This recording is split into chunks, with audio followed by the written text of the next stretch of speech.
सुखमासीनं शङ्करं लोकशङ्करं पप्रच्छ गिरिजाकान्तं कर्पूरधवलं शिवम्। पार्वती उवाच भगवन् देवदेवेश लोकनाथ जगद्गुरो शोकाकुलानां लोकानां केन रक्षा भवेत् ध्रुवम्। सङ्ग्रामे सङ्कटे घोरे भूतप्रेतादिके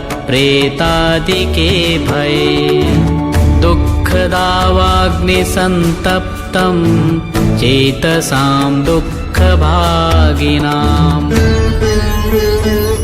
ईश्वर उवाच शृणु देवि प्रवक्ष्यामि लोकानां हितकाम्यया विभीषणाय रामेण प्रेम्णा दत्ते च यत्पुरा कवचं कपिनाथस्य वायुपुत्रस्य धीमतः गुह्यं ते सम्प्रवक्ष्यामि विशेषात् शृणु सुन्दरि।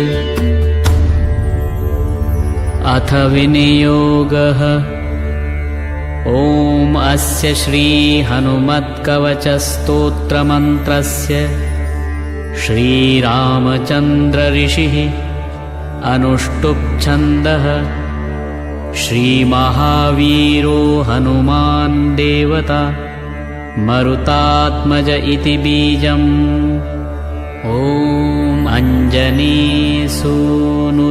शक्तिः ॐ ह्रैं ह्रीं रौं इति कवचम् ॐ स्वाहा इति कीलकम् लक्ष्मणप्राणदाता इति बीजम् मम सकलकार्यसिद्धर्थे जपे विनियोगः।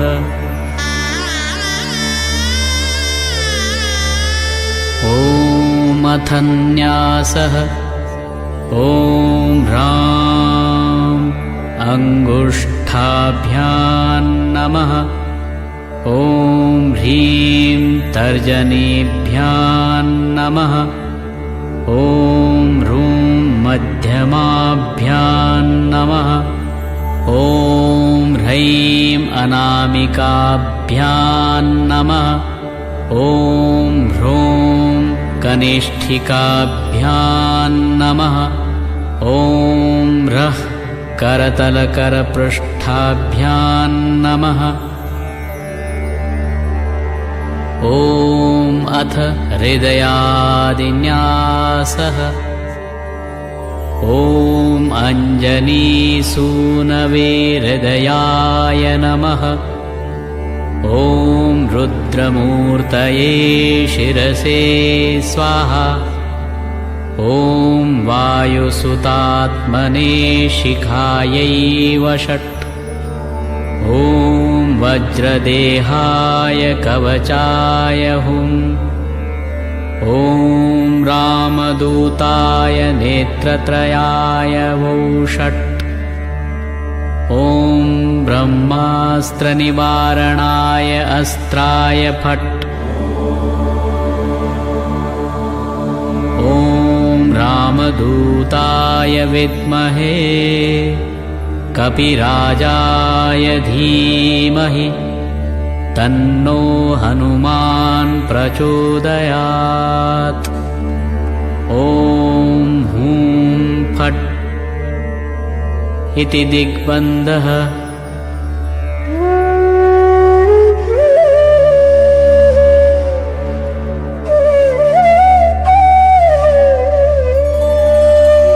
ध्यायेद्बालदिवाकरद्युतिनिभम् देवारिदर्पापहम्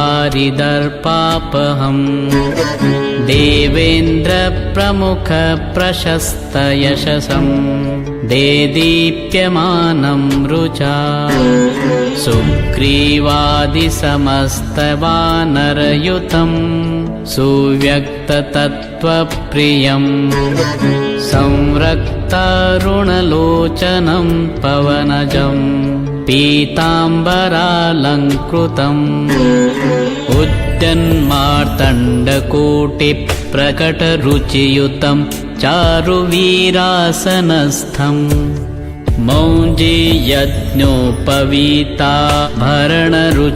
मौञ्जीयज्ञोपवीताभरणरुचिशिखाशोभितं कुण्डलाढ्यम् भक्तानामीष्टदन्तं प्रणतमुनिजनं वेदनादप्रमोदम् ध्यायेद्देवं विधेयं प्लवगकुलपतिं गोष्पदीं भूतवार्धिम्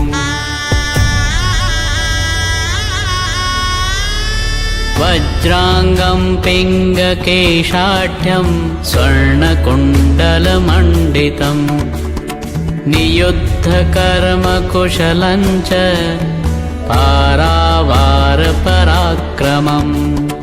वामहस्ते महावृक्षं दशास्य करखण्डनम् उद्यद्दक्षिणदोर्दण्डं हनुमन्तं विचिन्तयेत् स्फटिकाभं स्वर्णकान्तिं द्विभुजं च कृताञ्जलिं कुण्डलद्वयसंशोभि मुखाम्भोजं हरिं भजेत् उद्यदादित्यसङ्काशम् उदारभुजविक्रमम् कन्दर्पकोटिलावण्यं सर्वविद्याविशारदं श्रीरामहृदयानन्दं भक्तकल्पमहीरुहम् अभयं वरदं दोर्भ्यां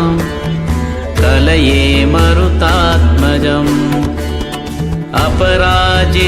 अपराजितनमस्तेस्तु नमस्ते रामपूजित प्रस्थानं च करिष्यामि सिद्धिर्भवतु मे सदा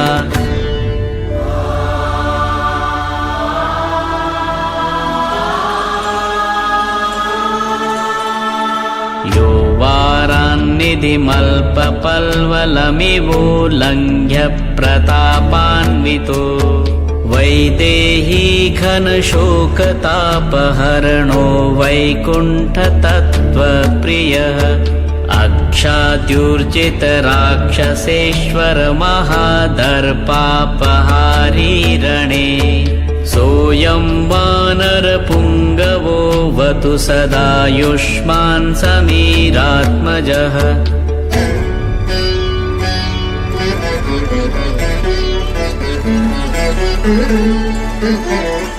वज्राङ्गं पिङ्गकेशं कनकमयलसत्कुण्डलाक्रान्तगण्डम् नानाविद्याधिनाथं करतलविधृतं पूर्णकुम्भं दृढं च भक्ताभीष्टाधिकारं विदधति च सदा सर्वदा सुप्रसन्नम् त्रैलोक्यत्राणकारं सकलभुवनगं रामदूतं नमामि उद्यल्लाङ्गूलकेशं प्रचयजलधरं भीममूर्तिं कपीन्द्रं वन्दे रामाङ्घ्रिपद्मभ्रमरपरिवृतं तत्त्वसारं प्रसन्नम् वज्राङ्गं वज्ररूपं कनकमयलसत्कुण्डलाक्रान्तगण्डम् दम्भोलिस्तम्भसारप्रहरणविकटं भूतरक्षोधिनाथम्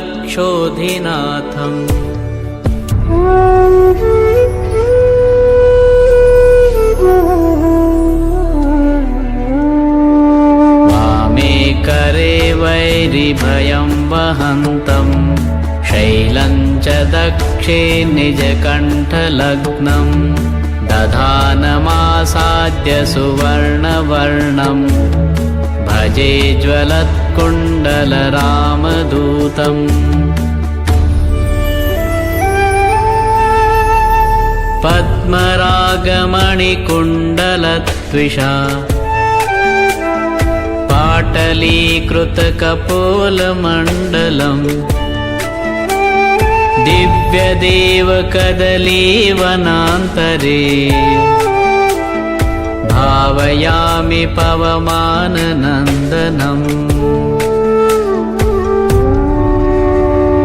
ईश्वर उवाच इति वदति विशेषाद्राघवो राक्षसेन्द्रम् प्रमुदितवरचित्तो रावणस्यानुजो हि रघुवरवरदूतं पूजयामास भूयः स्तुतिभिरतिकृतार्थं स्वं परं मन्यमानः।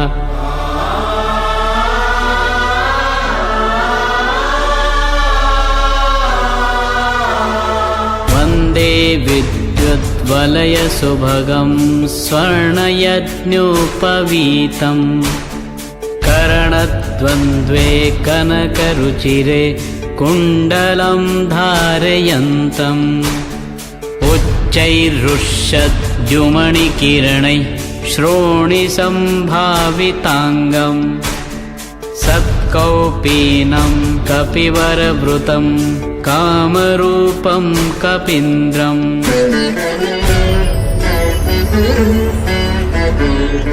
मनोजवं मारुततुल्यवेगं जितेन्द्रियं बुद्धिमतां वरिष्ठम् वातात्मजं वानरयूथमुख्यं श्रीरामदूतं सततं स्मरामि।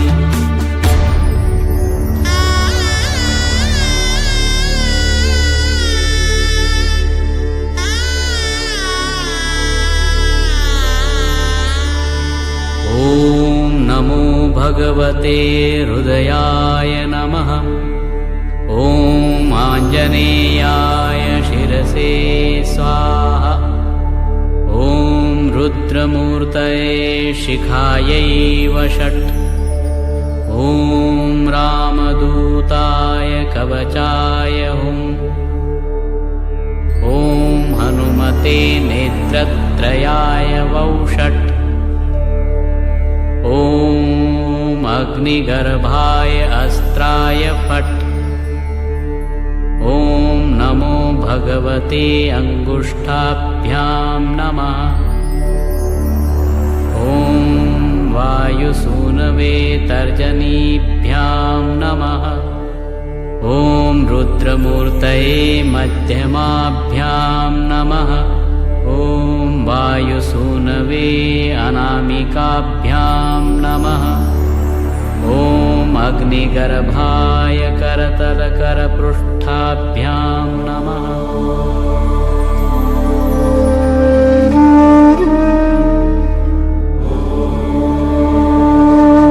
अथ मन्त्र उच्यते ॐ ऐं ह्रीं श्रीं ह्रां ह्रूं ह्रैं ह्रूं ह्रः। ॐ ह्रीं ह्रूं ॐ नमो भगवते महाबलपराक्रमाय भूतप्रेतपिशाच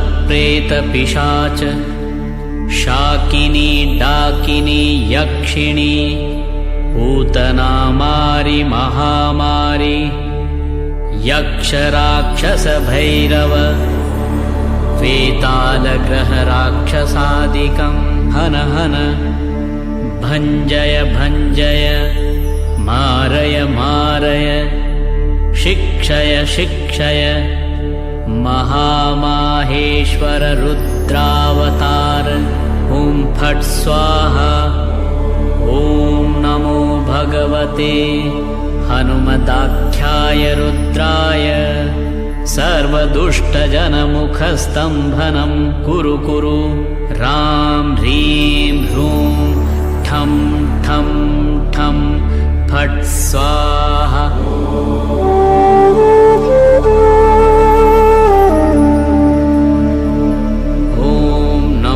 भगवते अञ्जनीगर्भसम्भूताय रामलक्ष्मणानन्दकाय कपिसैन्यप्रकाशनाय पर्वतोत्पाटनाय सुग्रीवसाधकाय रणोच्चाटनाय कुमारब्रह्मचारिणे गम्भीरशब्दोदयाय ॐ ह्रीं ह्रीं ह्रूं सर्वदुष्टनिवारणाय स्वाहा।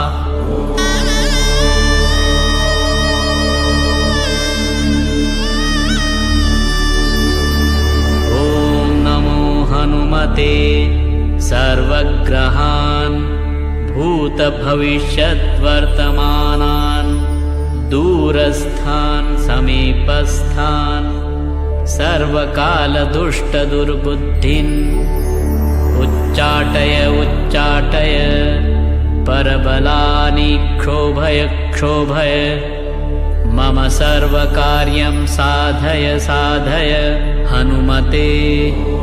ॐ ह्रां ह्रीं ह्रूं फट् देहि ॐ शिवं सिद्धिं ह्रां ह्रीं ह्रूं ह्रूं ॐ स्वाहा।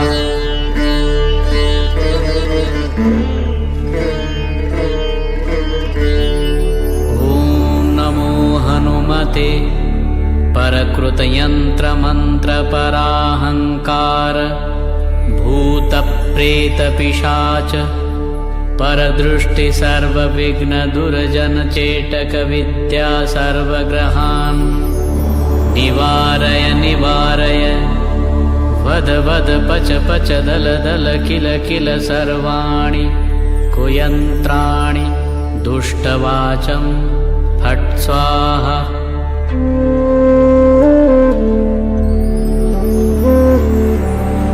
ॐ नमो हनुमते पाहि पाहि एहि एहि सर्वग्रहभूतानां शाकिनी डाकिनीनां विषमदुष्टानां सर्वविषयानाकर्षय मर्दय मर्दय भेदय भेदय मृत्युम् उत्पाटयोत्पाटय शोषय शोषय ज्वल ज्वल प्रज्वल प्रज्वल भूतमण्डल प्रेतमण्डल पिशाचमण्डल निरासय निरासय भूतज्वर प्रेतज्वर चातुर्थिकज्वर विषमज्वर माहेश्वर ज्वरान् छिन्धि छिन्धि भिन्धि भिन्धि अक्षिशूल पक्षशूल शिरोभ्यन्तरशूल गुल्मशूल पित्तशूल ब्रह्मराक्षसकुल परकुल नागकुल विषं नाशय नाशय निर्विषं कुरु कुरु फट् स्वाहा।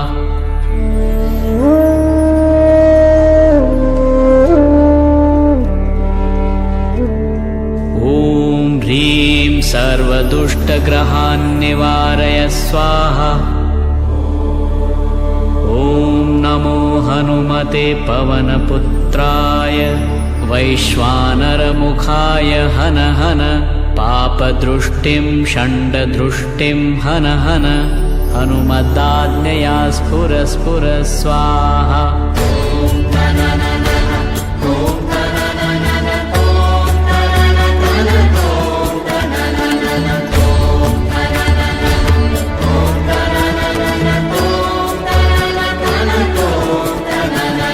श्रीरामचन्द्र उवाच हनुमान् पूर्वतः पातु दक्षिणे पवनात्मजः प्रतीचां पातु रक्षोघ्न उत्तरश्यामपारगः उदीचादूर्ध्वगः पातु केसरी प्रियनन्दनः अधश्च विष्णुभक्तस्तु पातु मध्यं च पावनः अवान्तरदिशः पातु सीताशोकविनाशनः लङ्काविदाहकः पातु सर्वापद्भ्यो पातुमहाबाह्यो निरन्तरम् सुग्रीवसचिवः पातु मस्तकं वायुनन्दनः भालं पातु महावीरो भ्रुवोर्मध्ये निरन्तरम् नेत्रे छायापहारी च पातु नः प्लवगेश्वरः कपोलो कर्णमूले तु पातु श्रीरामकिङ्करः